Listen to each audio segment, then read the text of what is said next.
Hello, hello. Melissa B here. How is everyone today?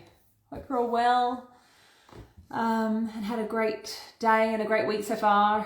I've got another carnivore chat tonight with the steak lad, Darcy from Melbourne. I'm excited to get him on. I think he's here already. So let's jump on quickly and see if we can get Darcy.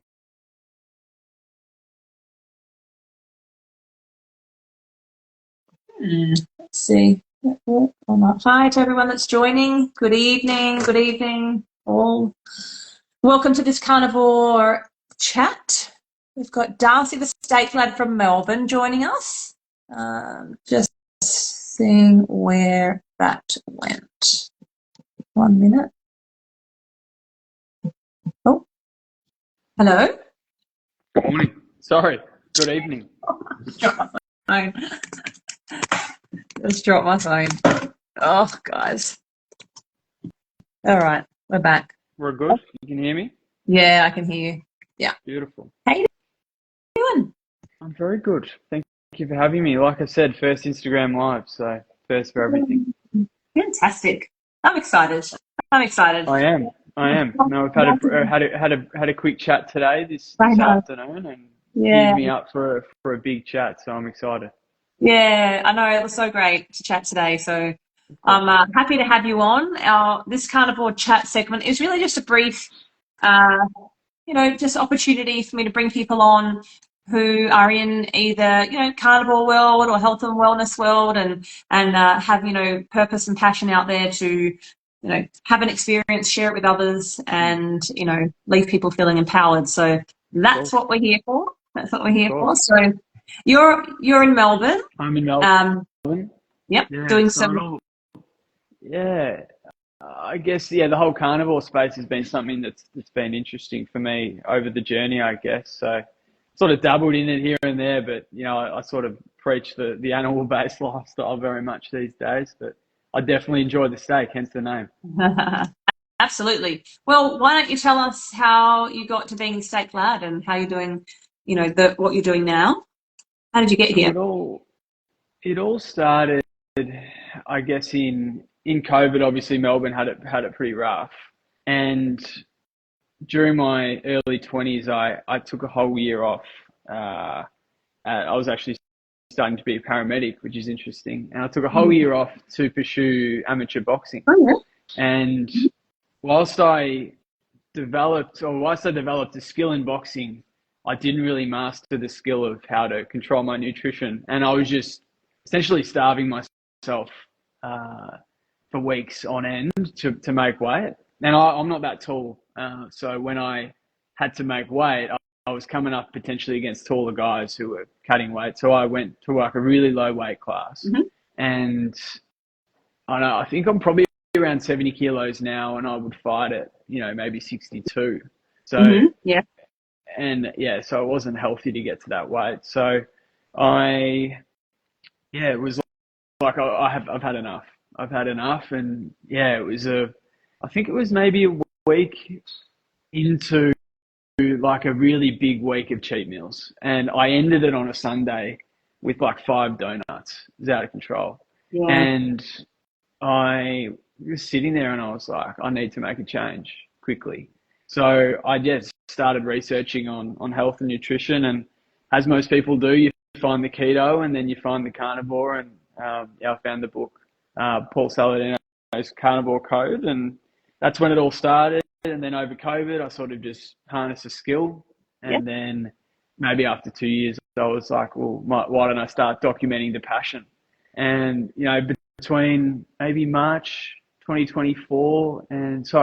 Jan 2024 and, to maybe March, I was like, maybe I could make something of this. And then, here we are. So it's been a long journey. That was about a 20 seconds summary of a very long journey to get where I am now. Yeah. That's fine. No worries. I know what that's like. Because there are so many moments in our lives that lead to a certain point. And I guess when we're going through it, we often don't understand where we're headed. And unfortunately for many, we have to experience something that, you know, takes us onto a new pathway, and happened with me too. And when we look backwards, we can understand why, you know, and also you and I, you know, talked about goals and dreams and things that we're working towards and what we're here for, and especially about purpose and passion, and how that fuels us, you know, going forward. So I often say in the carnivore world, and especially with the events I run, like, people just want to share their experience, and they've had such a great experience, they want to share it with the world. And so I'm not surprised that you're so passionate, because I totally understand that, you know, from my own perspective. But tell me, you know, why steak? Like, because you went to carnivore and you just love cooking steak? Yeah, I think that's it. People always ask me about steak and if I'm a chef or anything. I just describe myself as someone that picks up something and tries to master it. So for me, it was just, how do I get better at cooking steak? And then it was like, oh, well, I feel really good doing it.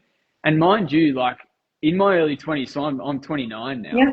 I mean, that whole movement wasn't as big as it is now.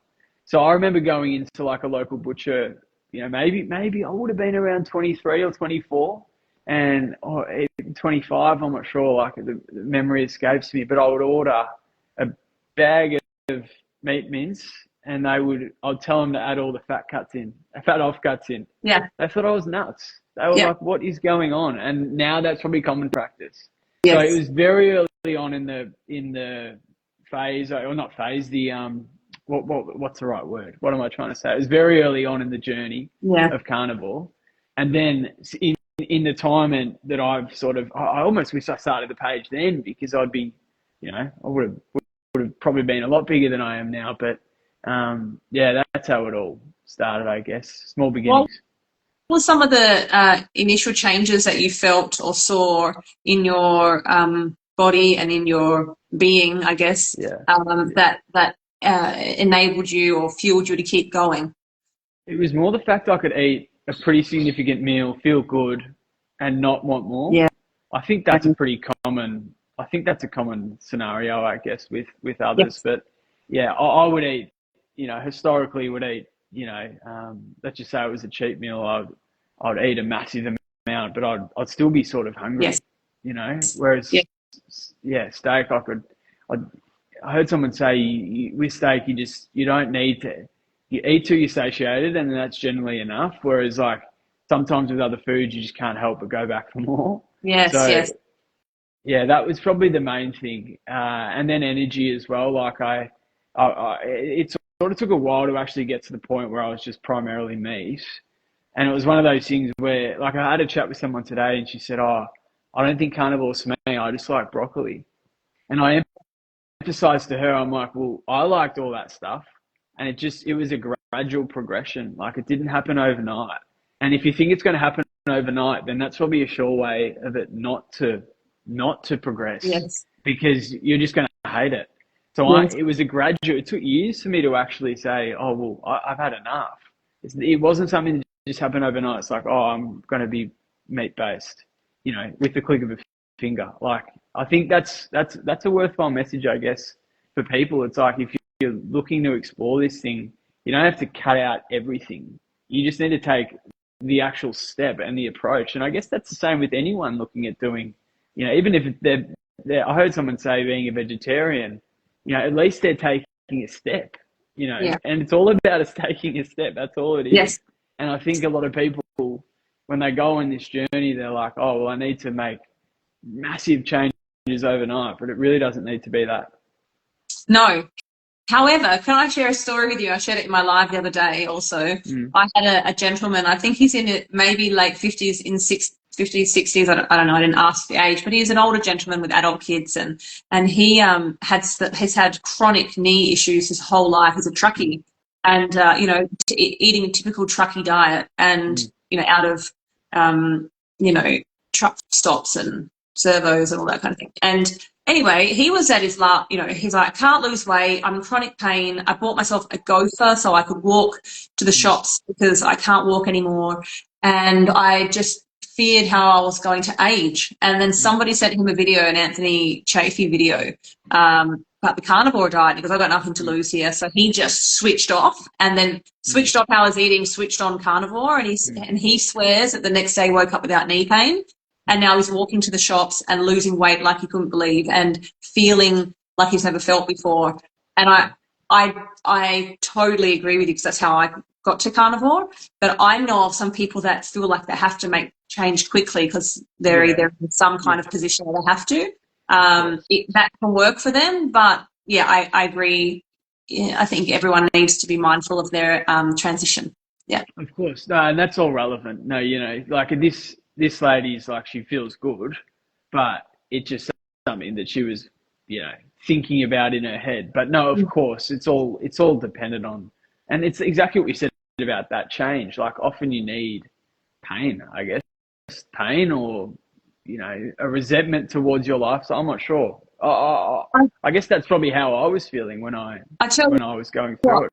I think the reality is, and I've spoken to many, many women and men over the past couple of years, many who I've coached or, you know, supported through their journeys. And if their why is not strong enough, it is just too easy for them to give up, too easy for them to go back to old ways. Like, and it's a real shame, because people shouldn't have to reach a point where they have to make change because of an illness, or because they can't walk anymore or get up from their chair.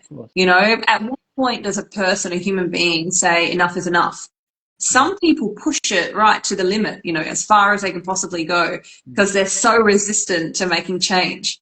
You know, you probably get this a bit, and I get it all the time. It's like, oh, that's too restrictive. I couldn't just eat meat like you. And like, I used to love broccoli. When you were saying that broccoli story before, I was like, I used to love broccoli. I was a smoothie bowl queen, juicing queen, you know, back in the day when I was clean eating. And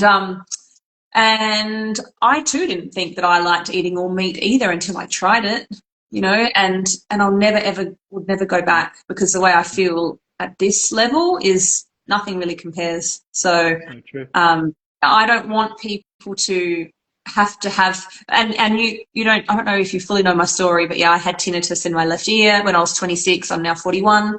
I heard it with Brad Marshall. Yeah, and it's like, I wouldn't wish that upon anybody, you know, and I ignored all the symptoms within my whole body to let that happen, you know. And I guess that's why people like you and I and many others are out there sharing their experience, because honestly, it's more so about giving people information so they don't have to suffer or have experiences like that. Well, honestly, I don't really share it too much, so it's actually good to get asked the question. I mean, most of my content is, I don't know what the word is. I mean, most of it's, yeah, like I said before, there's a bit of a viral element to it. There's no real, I guess that's sort of why I started the podcast that I do, but I don't really talk about that either there. So, I mean, maybe one day I'll get to do more content on it. At the moment, I'm just trying to stay alive with everything that I've got going on. You know, there's a lot going on, you know. Yeah. Yes, well, we did talk about that today, and I think it's so important for anyone to just reflect on their passion and their purpose, and you know, it's never too late or early to fully step into something that they're passionate about, because, you know, it's my driver, it's what fuels me every day to create change and to, you know, make something work for me so that I don't have to do or live a life that I don't enjoy, you know. So, and carnivore's really helped me with that from a mental health perspective, mindset, mind fog, all of that. It's lifted it all up, and you see life, you experience life differently. For sure. Yeah, my sleep is the best it's ever been. Wow. You know, like, and that's been a gradual progression as well. But you know, I used to be a lot better at, you know, probably get a lot more sleep than I used to back in the day, but you know, with the sleep that I get now, it's like it's good quality sleep. And yeah, I mean, I attribute a lot of that to the lifestyle. And yeah, God, you feel good doing it, don't you? Absolutely. So for those who are watching, you might want to know how to make the perfect steak. Maybe give us some tips. Do you use tallow? What do you cook with? Yeah, obviously I like using tallow. I don't use it in every video though. Like, I don't do a good job of promoting it too much. I'm one of those people that I've never done like a really like a post like this is my tallow, you know. It's more just like I'm using the tallow in the video. So yeah, for anyone listening in the future or now, yes, I have my own beef tallow, and how do you? I think the perfect steak is about the actual quality of the steak. So I'm very mindful of the steak and where I source it from. Yes. Very lucky that I get access to some pretty high quality meat with what I do. Yes. So yeah, and in saying that, I'm very mindful of the source. So I think if you're looking to master, you need to figure out the source. Yeah. So yeah. Grass fed, grass finished for you. Grass fed, grass finished, and sometimes sometimes I'll go to a butcher and got a $200 ribeye steak and it's Wagyu, and I'm like, oh god, like that does look good. I mean, I may as well indulge, but it's not something that I'd ever really go out and actively buy, unless someone was to kindly gift it to me to do some content with. But yeah, my meals, 99% of my meals are all grass fed, grass finished, and then obviously for content, I mean, it's good to mix it up with what I do. But I mean, heat control, I was just saying this before, I'm doing a video, like I literally was just doing a voiceover before. Heat control. Yes. Heat control is everything. Back to the question, if you're looking to master, you need to control the heat. Okay. Yeah, how? Control the heat. I like to flip it often for the thick ones. I like cooking steak on a pan when it's a thick steak. Yep. You've got to make sure that you flip it often. It depends. I've cooked steak for up to 20-25 minutes, depending on how long it takes and how thick it is. Do you put salt? Are you cooking with salt in the pan? Like, are you putting salt? No. So when is afterwards? Is that right? Salt's after or before. If I got the time, I'll do a dry brine, but more often than not, I just don't use salt, because the crust is developed when you have straight contact with the pan. So if you put salt on a steak and put it on the pan, especially with a steak that doesn't have much fat, there is going to be a layer that separates the crust of the steak and the pan, which means that the crust doesn't develop as good as it could. So yeah, I really like salt on my steak, so I would still probably add it afterwards. Yeah, of course. Oh yeah, 100%. I add it afterwards, definitely. But I've been cooking with your tallow. I love it. It's so convenient, so easy, not as messy as, I love cooking with the fresh suet, straight from the farm. It's awesome and tastes amazing, but it's very, very messy inside. Really, what? Not tallow, the fresh suet that I get from my butcher or my farm, and I feel like your tallow isn't as spitty. It doesn't spit and make as much mess. So yeah, because it's already been rendered, it has a higher smoke point, which that makes sense. Which is a good selling point. And it's the smoke point is almost, I think, 200 degrees higher than butter. Right. I should know this. But yeah, that was a big motivation behind me actually starting. It was how good the crust was getting and how good it tasted. I was like, God, there's something in this. And then every single tallow video that I did ended up going viral. So I was like, I need to fund the train somehow. So, and saying that, it's one of those things that early days that, the margins are pretty slim at the start. So yeah, you talk about funding it somehow. It's not like I'm not like I'm living the dream in a two-rack mansion, which is a nice suburb in Melbourne. It's early days. I mean, it's going well so far. Good. But it's not. There's only so much time I can really put into it as well. So it's one of those things that I'm just like sort of, whatever happens. I'll just keep doing my thing. What is the benefit? Good for you, and I'm very happy to hear that things are moving forward for you well in that way. What is the difference for someone who doesn't understand the difference between cooking in a butter, for example, and cooking in tallow? To be honest, I've cooked numerous steaks in butter. There's nothing wrong with cooking steak in butter, and I'm not here. That's why I don't really promote my product too much. Like the only difference really is the smoke point. Yeah. I mean, you can put your tallow through a lot more heat than you can with butter, or else it'll burn. Yeah, That's probably, I still love cooking steak with butter, and I have in the past, but if I'm doing that, it will be a steak that's really thick because it's something that I can flip often and not actually cook too high of a heat on, if that makes sense. So if it's a crust that's like really thin, I'll need to cook it quick, which means that I'll be using a high heat, which means that I wouldn't use butter. Whereas tallow, you could whack straight in, and you could put it on a max heat, and you'd be right. Yes.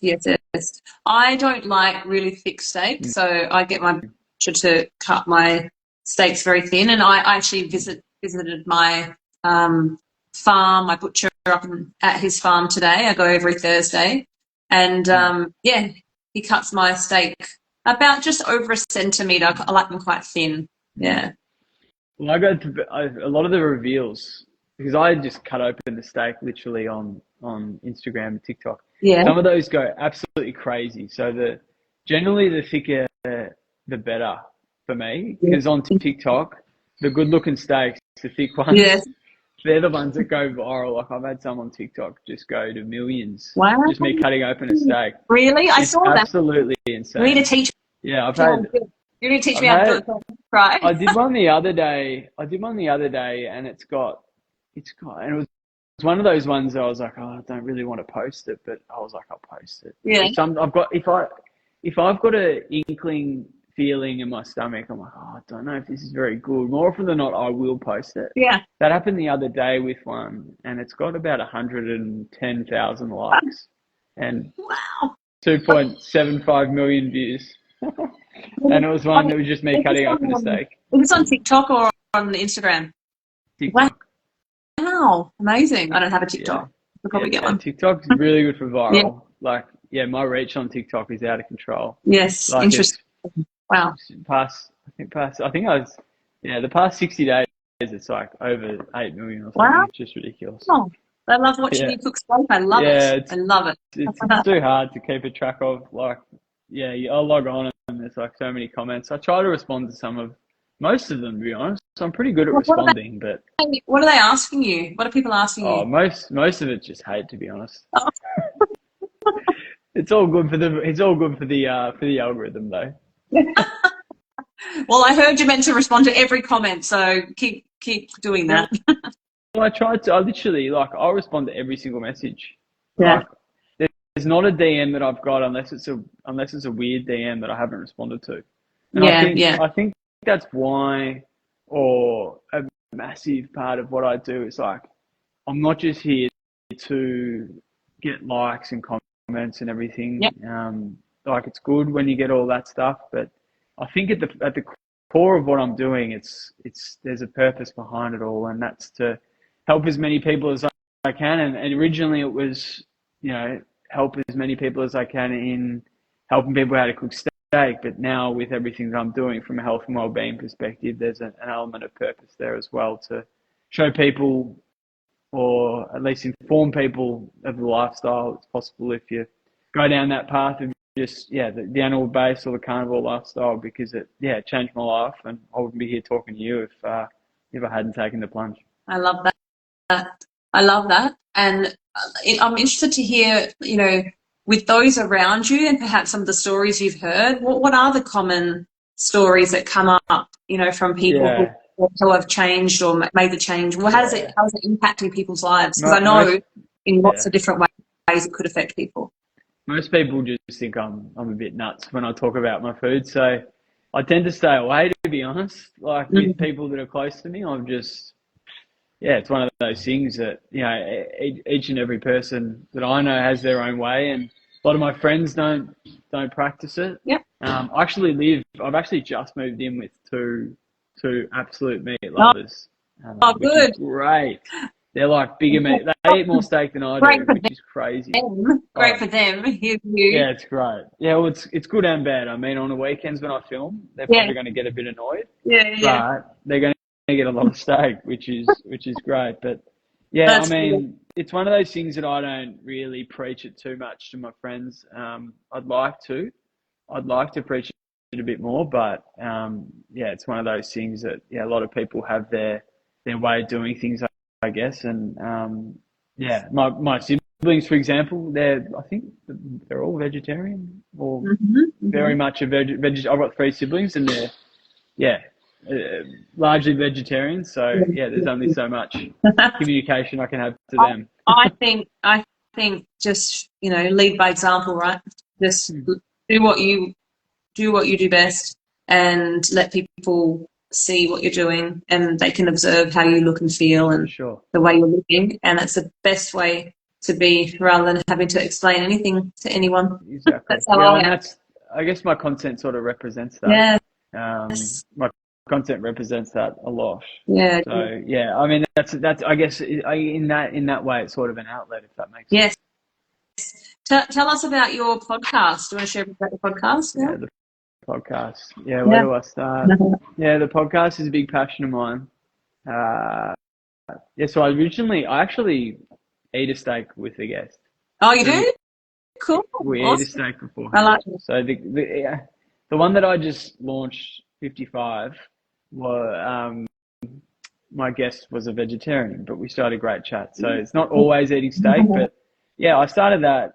I had a sauna at my house, and this whole health and well-being, I was like, I need to do something different. Everyone does a podcast, and I did my first one with a good friend of mine who's an Olympian.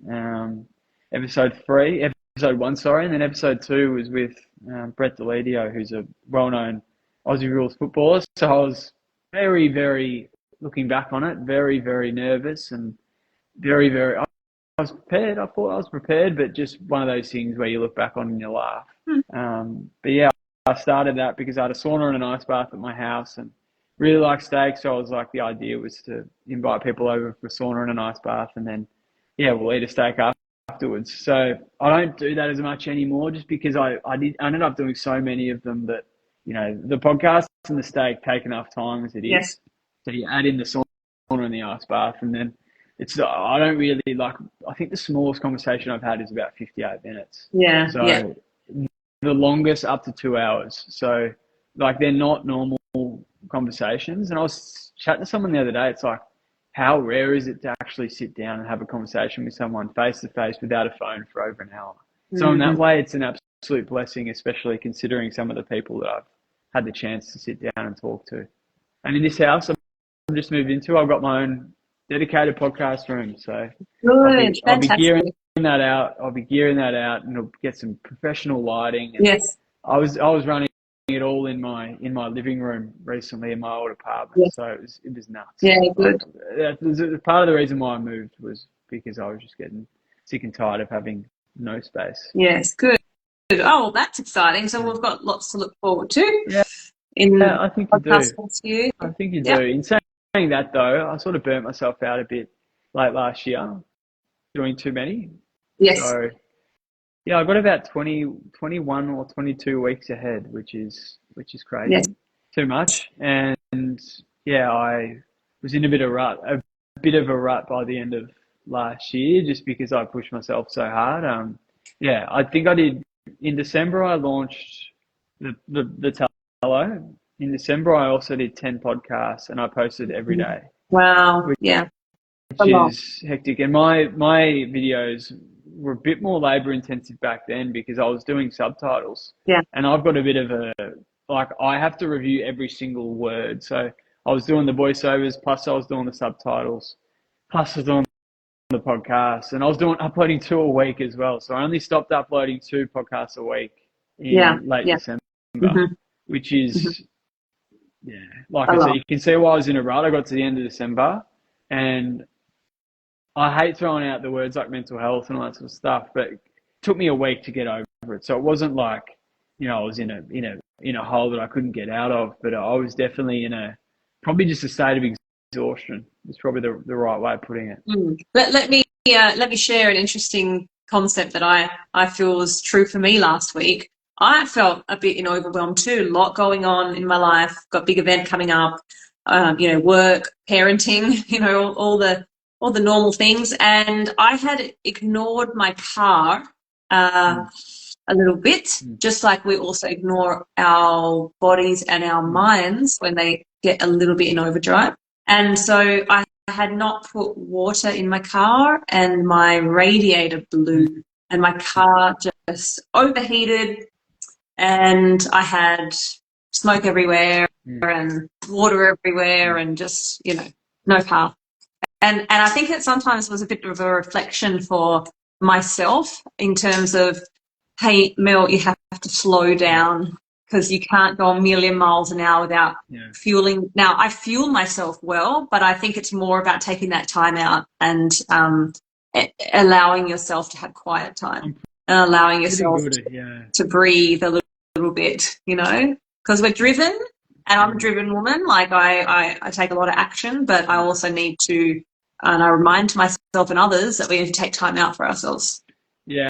I mean, that's probably something I need to work on. Yeah. I'm pretty good at overflowing.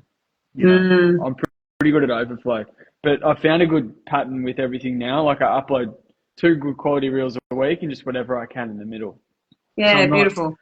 Not putting pressure on myself, and my following's probably grown and the retention's probably got better because people appreciate quality. Yes, I think absolutely. so. Yeah, if you're committed to uploading that every week, then you're going to build an audience of people that actually like your videos as well. So in saying that though, like, I genuinely, like, hand on my heart, there hasn't been a day since 1st of January 2024 that I've had, and this is because I work during the week, like at night, this is generally the time that I'm hustling at night just to get as much as I can done. Yeah. So to do what I've done there, and this is not a soap story or anything, it's like there has not been a day off. There hasn't been a time where I've even switched off or done anything to give this a rest. So I look forward to that day. But what about during? Do you have any daily practices? I have a morning ritual. I don't do anything. I don't eat or anything until I've done all my morning practice. I make sure of that. Do you have anything? No, you don't. I get up in the morning. I get up in the morning and I do my exercise. And I used to do my sauna and my ice bath, but now with just the extra time, because obviously I've moved out, so I've moved a bit further out. Because you can get obviously bigger house. You get a bigger house, bigger space. And it just takes me that slightly bit too long to get into work. So, I'd love to incorporate the sauna and the ice bath, but back in the morning routine. What about meditation, or do you do grounding outside, or gratitude walks? No, I don't do any of that. No, I should. I started filming. Just like if I'm just driving along and I've got a thought, like I'll start filming myself talking.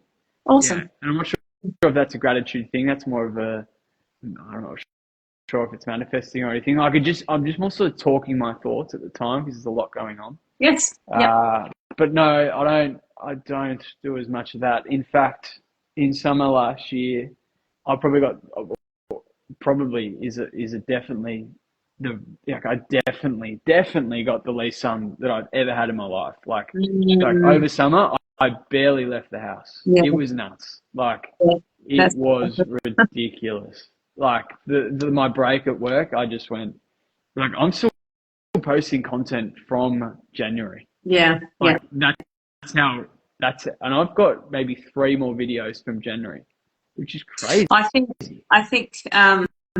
we know all about vitamin D deficiencies and what that can do to us, and what vitamin D can do for us. So even yesterday, I don't know if you saw my photo, I was just sitting out in the afternoon sun.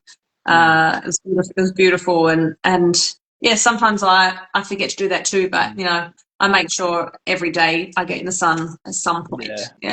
I really should make that a priority. I go for a walk. I go for a walk during lunch break and stuff. Get some sun and as much as I can. But there are some days where you just got to get stuff done. That's it. Awesome. Well, as we spoke about today when we chatted, I'm coming to Melbourne at the end of the month, bringing Carnivore Live to Melbourne.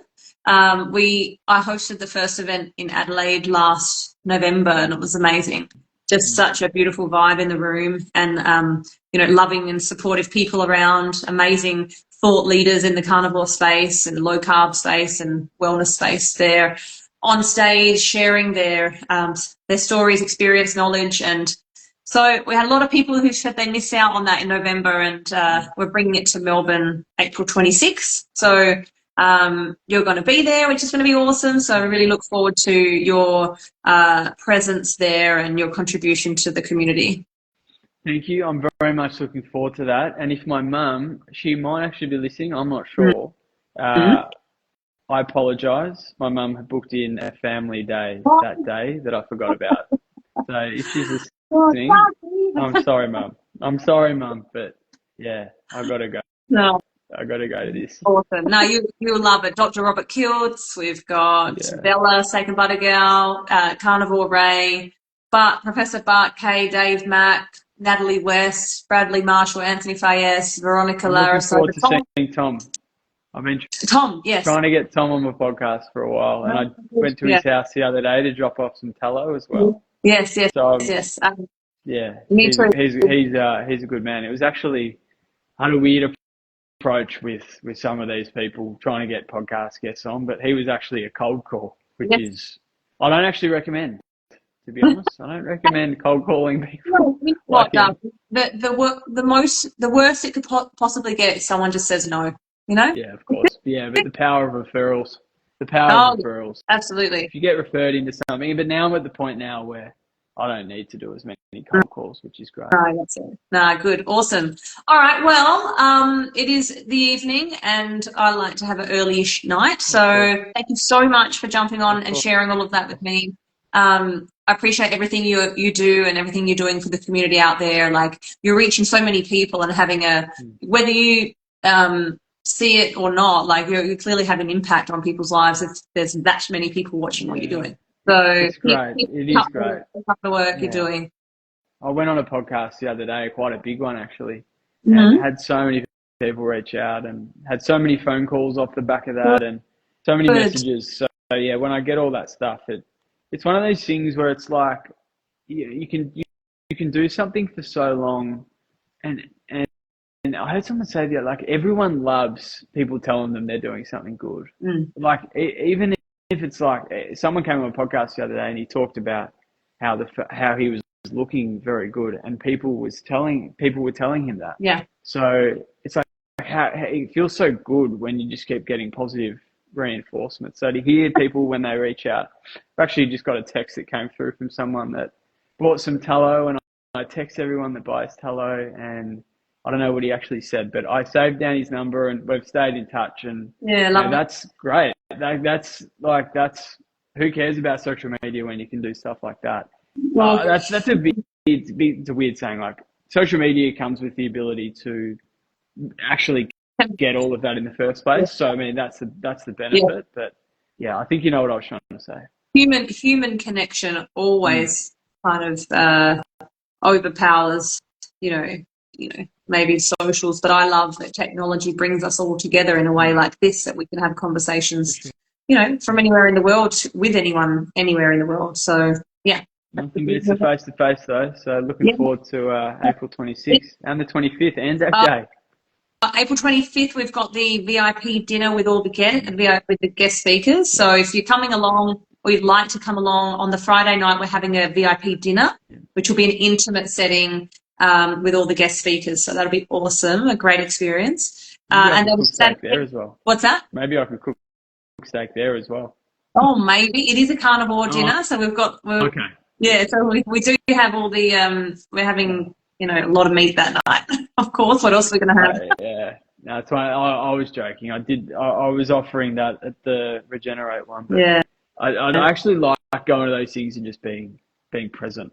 Yeah, good. No, we're going to love having you're going to meet so many people. I'm sure you'll love it, and everybody will love it. So, all right, then, Darcy, take care. Appreciate that. Have a great weekend. You too. Bye. Bye.